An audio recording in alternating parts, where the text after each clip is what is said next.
Fala pessoal, Thiago Donin aqui na área para mais uma aula de cinemática e agora a gente vai falar do lançamento oblíquo. O que é o lançamento oblíquo, pessoal? Lançamento oblíquo é quando a gente faz com que um corpo ele seja lançado de um ponto com uma certa angulação em seu movimento, beleza? Então, percebam ao desenho, quando eu lanço um corpo obliquamente, é muito importante para que a gente visualize, não é? Que existe uma certa angulação. E esse ângulo vai fazer com que o corpo ele tenha um alcance que ele pode ser grande ou pequeno, dependendo da decomposição do seu movimento. Tudo bem? O que a gente está vendo aqui continua entrando dentro da ideia da cinemática vetorial. Então, o nosso movimento aqui ele está sendo representado em duas direções diferentes. Tudo bem? O nosso movimento horizontal, que é um movimento uniforme, e o nosso movimento vertical, que é um movimento uniformemente variado. Tudo bem? E aí, o que a gente traz da cinemática vetorial para cá? Bem, uma das coisas que a gente aprendeu na cinemática vetorial é que a gente pode decompor um vetor. Então a gente pode pegar um vetor e transformar ele em outros vetores, não é? E para esse tipo de exercício é muito importante a gente pegar o nosso vetor inicial e descobrir quais são as componentes que estão apontando para x e para y. Tudo bem? E como que a gente faz isso? A gente faz isso utilizando a trigonometria, tudo bem? Se você dá uma analisada aqui, o que eu quero que você enxergue? O que eu quero que vocês enxerguem é que o triângulo formado aqui, não é? A nossa hipotenusa é nossa velocidade inicial, ou seja, o nosso vetor velocidade inicial. No caso aqui, o cateto adjacente é a nossa componente V0x, e aqui fazendo a transposição, eu analiso que a minha componente vertical é o meu V0y, não é? Então esse é o meu cateto oposto. Então, se a gente simplesmente fizer a parte de que o cosseno ele é o cateto adjacente sobre a hipotenusa, eu percebo que o meu V0x ele é o produto entre o V0, que era a hipotenusa, e o cosseno de θ. E o meu V0y, nesse caso, como ele é meu cateto oposto, ele vai estar ligado ao meu seno θ. Então, a minha componente em y, ela vai ser minha velocidade inicial vezes o seno de θ. E para que a gente faz isso, pessoal? Para que a gente possa dividir a nossa resolução, para que a gente possa analisar o que está acontecendo na vertical e a gente possa analisar o que está acontecendo na horizontal. E depois a gente possa juntar esses movimentos. Tudo bem? E aí, o que a gente precisa novamente entender sobre esses tipos de movimento? Esses movimentos eles são limitados pela queda, não é? Ou seja, esse corpo ele vai subir até um ponto que a gente vai chamar de altura máxima.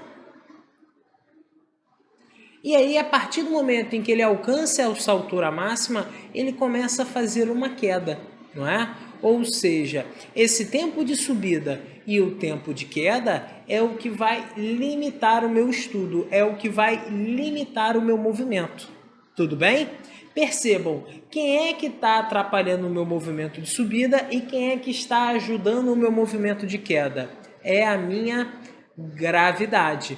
Então, a gravidade que está atuando na vertical é o que faz com que esse movimento tenha início e fim, ok? Bem, feito isso, analisado que você tem um problema que está trabalhando com lançamento oblíquo, calculando as suas componentes verticais e horizontais, o que você faz? Bem, você simplesmente consegue ter um controle sobre toda a resolução do seu problema. Como, por exemplo, o que eu falei para vocês em relação à altura máxima. A altura máxima ela está acontecendo na direção vertical, não é? E o que acontece quando o corpo ele alcança a sua altura máxima? Bem, a altura máxima ela acontece na parte vertical, não é? E o movimento que eu tenho na vertical é qual? O corpo subindo, alcançando essa altura máxima e depois caindo, não é? Então quer dizer que existe uma inversão de sentido. E o que eu ensinei para vocês em relação à inversão de sentido? Que toda vez que a gente fala sobre uma inversão de sentido, necessariamente o nosso corpo ele sofre, ele precisa parar para fazer essa inversão de sentido, não é? Então, para ele sofrer essa inversão de sentido, ele precisa parar. Então, a partir do momento em que a gente entende o que acontece quando o corpo para, a gente consegue ter, por exemplo, um controle sobre o tempo de subida, não é? Então, analisando essa informação. Bem, o que acontece quando ele alcança a altura máxima? Bem, o que acontece com a altura máxima é que a sua velocidade em y, ela fica igual a zero, tudo bem? Então aqui, ó, v ao quadrado sendo igual a v0 ao quadrado mais 2 vezes a gravidade vezes a distância percorrida em y, acaba sendo a fórmula a qual eu vou conseguir relacionar a minha altura com a minha velocidade final, tudo bem? Dentro do meu movimento de subida, o que está acontecendo? Dentro do meu movimento de subida, eu percebo que a minha gravidade está atrapalhando o meu movimento. Se essa gravidade está atrapalhando o meu movimento, ela necessariamente precisa ser negativa. Então, eu entendo que a minha velocidade final é zero. A minha velocidade inicial é aquela componente que eu calculei quando eu fiz a decomposição do V0. E aí, ó, a minha gravidade ela acaba fazendo com que essa expressão aqui, que essa fração da minha equação, ela fique negativa.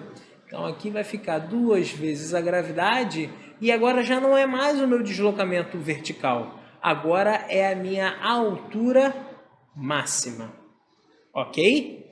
Então, aqui, ó, 0 ao quadrado a gente sabe que é 0. 2 vezes a gravidade vezes a altura máxima, que está aqui negativa, eu posso passar para o lado de lá positivo. Tudo bem? Então, aqui, ó, 2 vezes a gravidade vezes a altura máxima vai ser a minha velocidade inicial y, ou seja, apenas a minha componente y ao quadrado. Então, a minha altura máxima ela vai depender da velocidade inicial em y ao quadrado dividido por 2 vezes a gravidade. Tudo bem? Então, pessoal, quando a gente fala, não é, sobre essa parte de altura máxima, necessariamente eu preciso que vocês entendam que essa altura ela vai depender de tudo aquilo que está acontecendo em y, que no caso é a sua componente vertical de velocidade e a gravidade, que é a aceleração que faz com que ele tenha um movimento uniformemente variado na direção y, ok? Trabalhando com essa parte de altura, a gente também trabalha com a parte do tempo. Eu consigo descobrir qual é o tempo que ele demora para alcançar a altura máxima. Bem, pessoal, e como é que a gente calcula o tempo de subida desse corpo? Bem, pensando na mesma coisa que a gente pensou para calcular a altura, a máxima que ele alcança. Pensando que quando ele chegar no seu ponto mais alto, a sua velocidade em y é igual a zero. Então, o que a gente tem? A gente tem que a velocidade aqui ela está dependendo da gravidade. Então, ela é regida pela equação da velocidade, tudo bem? Então, nesse caso aqui, a velocidade final que ele alcança é zero. A inicial a gente já entendeu o que é o V0y. E a gravidade está atrapalhando e o tempo é aquilo que eu quero descobrir. Então, o tempo de subida desse corpo, passando para o outro lado, vai ser quem? Vai ser o V0y dividido pela gravidade. Tudo bem? Então, como que a gente vai trabalhar com essa percepção? eu quero que vocês percebam que quem é que está fazendo o cara diminuir a sua velocidade até alcançar o ponto máximo, né? Até alcançar a altura máxima. É a gravidade. A gravidade é a aceleração que, nesse caso, está contra o nosso movimento. E essa aceleração é a mesma que vai fazer com que o cara caia depois que ele alcance a sua altura máxima. E aí, a gente tem um comportamento que é bastante interessante, é que a gente consegue perceber que, por exemplo, o nosso tempo de subida, necessariamente, ela precisa ser igual ao nosso tempo de descida. Tudo bem? Então, para esse tipo de resolução, na verdade, para qualquer tipo de resolução aonde você tem uma ação de uma aceleração acontecendo de forma negativa e de forma positiva em o mesmo limite de espaço, você vai perceber que esses movimentos eles vão ter o mesmo tempo associado. Então, nesse caso aqui, eu quero que fique na mente de vocês que esse tempo de subida que a gente calculou, ele vai ser exatamente o tempo de descida. Ou seja, eles vão ser iguais. Tudo bem? Isso vai ser importante para que a gente consiga descobrir o alcance do nosso movimento, que é o alcance que está acontecendo durante o movimento em X. Tudo bem? Então aqui, dá uma olhadinha nesse exemplo que a gente está colocando aqui. Um corpo ele é lançado do solo com uma velocidade inicial de 20 metros por segundo, fazendo um ângulo de 53 graus com a horizontal. Então, para esse caso, pessoal, eu percebo que ele me deu V0, mas ele não me deu as componentes X e Y. Então, eu não consigo fazer aquela separação. Para que eu faça a separação, eu preciso realizar a decomposição da nossa velocidade. E como que a gente faz a decomposição da nossa velocidade? Aplicando as formulazinhas que foram apresentadas anteriormente. O V0x, ele é a velocidade inicial vezes o cosseno do ângulo que ele forneceu para a gente. E o V0y vai ser a velocidade inicial vezes o seno do ângulo que ele forneceu aí para a gente nesse caso. Então, para esse exercício, a velocidade inicial em x, ela é o meu vetor, que é 20, multiplicado pelo cosseno do ângulo de 53 graus, que é 0,6. 20 vezes 0,6, pessoal, dá 12 metros, não é? É a mesma coisa que 2 vezes 6, tá? Então, aqui, ó, 12 metros por segundo é a nossa componente horizontal. Quem é a nossa componente vertical? A nossa componente vertical, nesse caso, ela vai ser o mesmo vetor inicial, a mesma velocidade inicial, só que agora vezes o seno do nosso ângulo, que aí vai ficar 20 vezes 0,8, que é igual a 16 metros por segundo. Feito isso, eu posso simplesmente resolver a nossa questão. Ele pede assim, ó, pode-se afirmar que nessas condições o tempo que o corpo permanece no ar é igual a, então eu consigo calcular o meu tempo de subida utilizando a fórmula que eu já representei para vocês. E quem é que vai ser meu tempo de descida? Meu tempo de descida é exatamente igual ao meu tempo de subida. Então, basta eu calcular o tempo de subida e multiplicar por 2, tudo bem? Então, para esse caso aqui, ó, a minha velocidade, ela depende dessa fórmula. A velocidade final para esse caso vai ser 0, porque se eu estou calculando o tempo de subida, vai ser justamente quando ele alcança a sua altura máxima. A componente inicial em y, eu já calculei que é 16. A minha gravidade está atrapalhando, então ela é negativa. Valor 10, que foi fornecido aqui no problema. E aí eu tenho que aqui é o meu tempo de subida. Tudo bem? Está negativo, eu passo para o outro lado positivo. Então, 10 vezes o tempo de subida é igual a 16.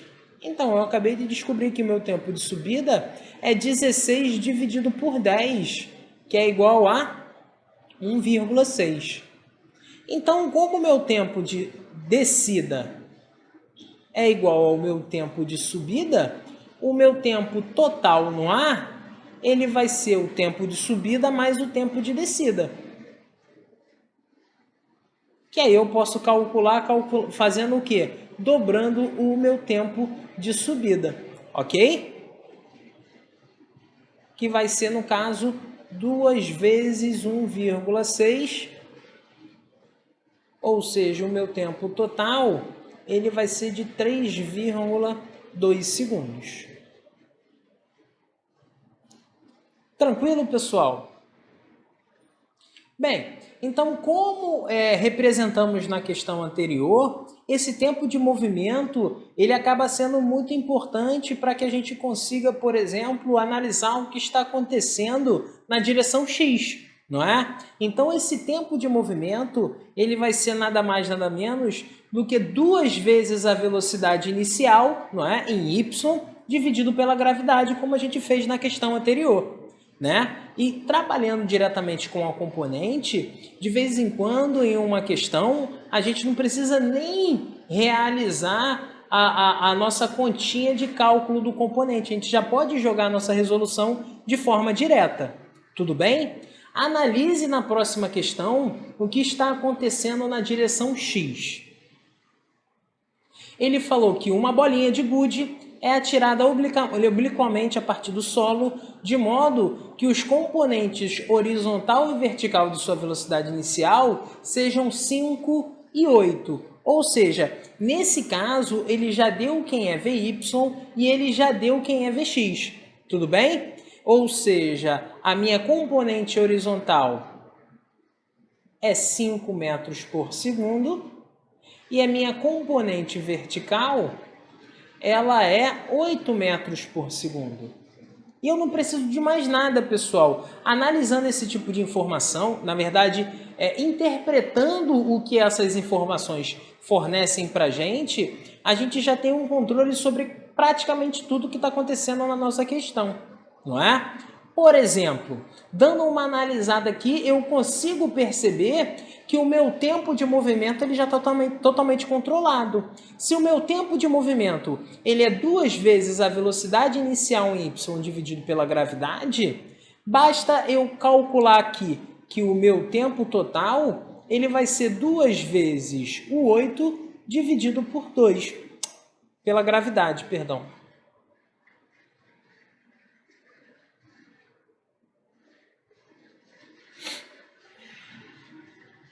Então, para esse caso aqui, ó, o nosso tempo total ele vai ser 16 dividido por 10, que é 1,6 segundos.